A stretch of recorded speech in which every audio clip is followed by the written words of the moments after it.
¿no? ¿Por qué? Porque el boticario que derivó del farmacéutico era el que preparaba los medicamentos. Sin embargo, vino luego la revolución científica y los medicamentos ya fueron preparados industrialmente y el farmacéutico quedó en una etapa de vacío, ¿no? Quedó en el aire. ¿Por qué? Porque ya no hacía. Pasó luego a dedicarse principalmente al almacenamiento y luego a la dispensación principalmente, ¿no? Bueno, pero la industria farmacéutica que agarró el eslabón del comercio, se puede decir, bueno, benefició bastante a la medicina. ¿Por qué? Porque sin la industria farmacéutica no hubiéramos avanzado tanto en la expectativa de vida que tenemos actualmente, ¿no? La industria farmacéutica ya no solamente preparó medicamentos a partir de sustancias químicas, de plantas o de otros productos, sino también comenzó a sintetizar, a buscar nuevas sustancias, ¿no? Actualmente estamos en la era de los biofármacos, ¿ya? Actualmente estamos en la era de los biofármacos, lo que también es una preocupación. ¿Por qué? Porque cada vez los nuevos medicamentos son biofármacos. ¿Y qué es un biofármaco? Un biofármaco es una molécula de peso molecular elevado en relación a los fármacos normales. Los fármacos de origen químico normalmente son moléculas pequeñas. En cambio, los biofármacos son moléculas grandes. ¿Por qué son grandes? Porque son proteínas. ¿Ya? Y las proteínas, por ejemplo, a diferencia de los fármacos químicos, ¿no? Por ejemplo, no se pueden administrar por vía oral. Por ejemplo, la insulina actual es un biofármaco. La insulina es un biofármaco, ¿no? Obtenido por ingeniería genética, ¿no? Pero esa insulina no puede administrar por vía oral. ¿Por qué? Porque parte de la digestión se basa en dividir, fragmentar a las proteínas, porque hay proteasas, ¿no? Entonces, los biofármacos generalmente tienen que ser inyectados, por ejemplo, ¿no? Sin embargo, a pesar de eso, cada vez ganan mayor terreno los biofármacos.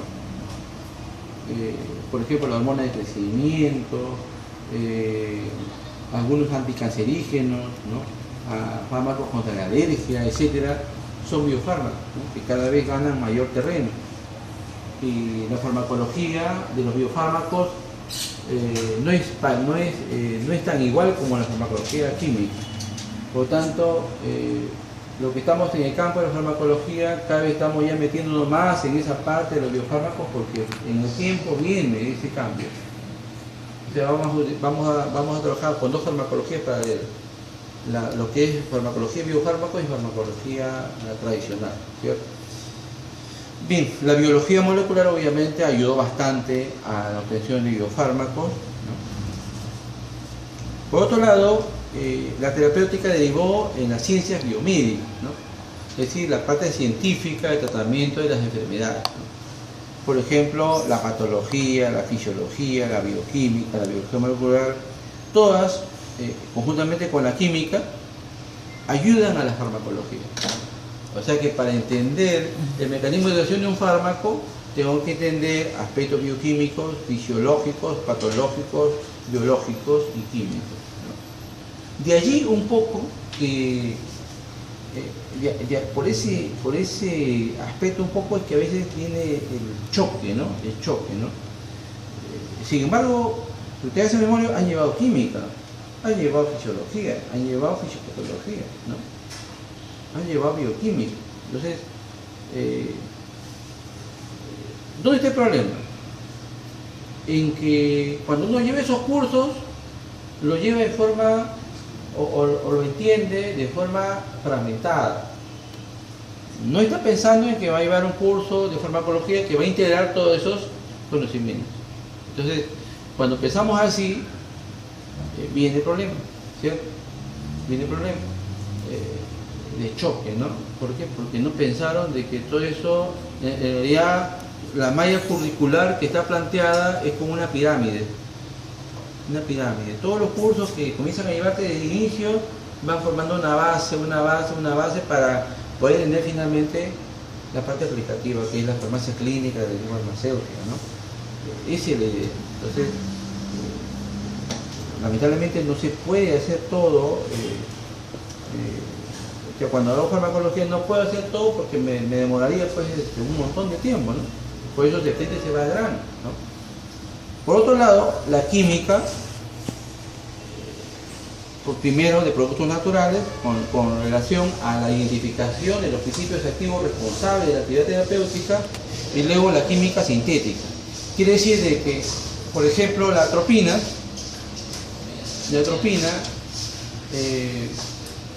a partir de la atropina se pueden obtener, por ejemplo, la omatropina, ¿no? Que tiene una aplicación específica. A partir de la atropina puede obtenerse hipatrofio, que es un antiasmático, ¿no? La omatropina que se utiliza en forma de colirio, ¿no? Es decir, el químico, además de aislar el compuesto activo, puede a partir de ese compuesto sintetizar o resintetizar otras sustancias ya de uso específico, ¿no? Que tenga una farmacocinética que pueda ser ventajosa para una aplicación determinada, ¿cierto? Entonces, eso se trata de la parte química, ¿no? Entonces, no olvidar de que nosotros, finalmente, nuestro título dice químico farmacéutico, ¿ya? Entonces, muchos farmacéuticos actualmente se desempeñan como químicos, ¿no? Y esa es su área, químico. Otros son bioquímicos, ¿no? Otros son toxicólogos, otros son farmacólogos, ¿no? Entonces, pero primero tenía que sacar su título de químico farmacéutico, ¿no? Como parte obligatoria, ¿no? Una vez que tenga su título, eso le va a abrir un abanico de posibilidades, porque pueden hacer diversos estudios a nivel de posgrado. Muchos de nosotros, igual que otros profesionales, ya no desempeñan netamente el área farmacéutica o química, sino más que todo aspectos más avanzados, ¿no? Por ejemplo, yo tengo una amiga que es obstetriz, por ejemplo, que ella en enfermería, en obstetricia, pero ella es farmacóloga. Ella no desempeña el área clínica de obstetriz, no tiene pato, nada. Ella se dedica a la enseñanza, a la docencia sanitaria, porque hizo como obstetriz, pudo acceder a una maestría en farmacología y un doctorado en aspectos médicos. Y se desempeña un área específica de la farmacología, siendo obstetriz. Igual yo, por ejemplo, ya más hago farmacología, o sea, más me dedico a la farmacología, ese es mi área. El doctor Ferri más hace la parte química, que es su área química, ¿cierto? Y otros hacen la doctora Benavides, es bioquímica, ¿no? El doctor Lizano es un toxicólogo, ¿no? Pero primero tenemos que sacar su grado de bachiller en farmacia y bioquímica y bioquímica, ¿no? Entonces, usted tiene que estar pensando en eso, ¿no? Muchas veces entramos pensando en aspectos específicos, ¿no? Es decir, algunos datos específicos que es necesario también revisar, ¿no? A veces también me doy cuenta de que le pongo algunas preguntas de historia y de repente los más conocidos y a veces no se acuerdan, ¿no? La idea es plantear algunos hechos que han sucedido históricamente, pero que hacían ya referencia a medicamentos vegetales, por ejemplo. En Mesopotamia, antes de Cristo, ¿no? Se encontró el código de Hammurabi, ¿no? Que son los documentos más antiguos que se conocen acerca del uso de los medicamentos. Contienen recetas médicas que mencionan el uso de mandrágora, el beleño, el opio y azafétida, por ejemplo, ¿no? De estos tres, por ejemplo, uno que pueden recordar más fácilmente es el opio. El opio, ¿no? El opio, que lo vemos más tarde, el opio,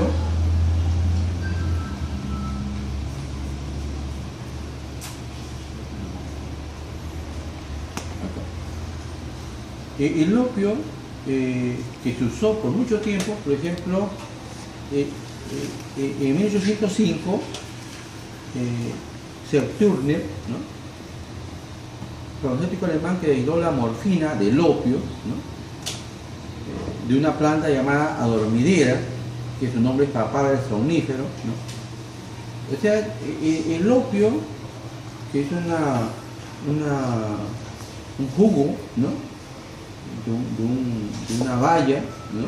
De esta planta, sirvió por mucho tiempo para curar enfermedades, ¿no?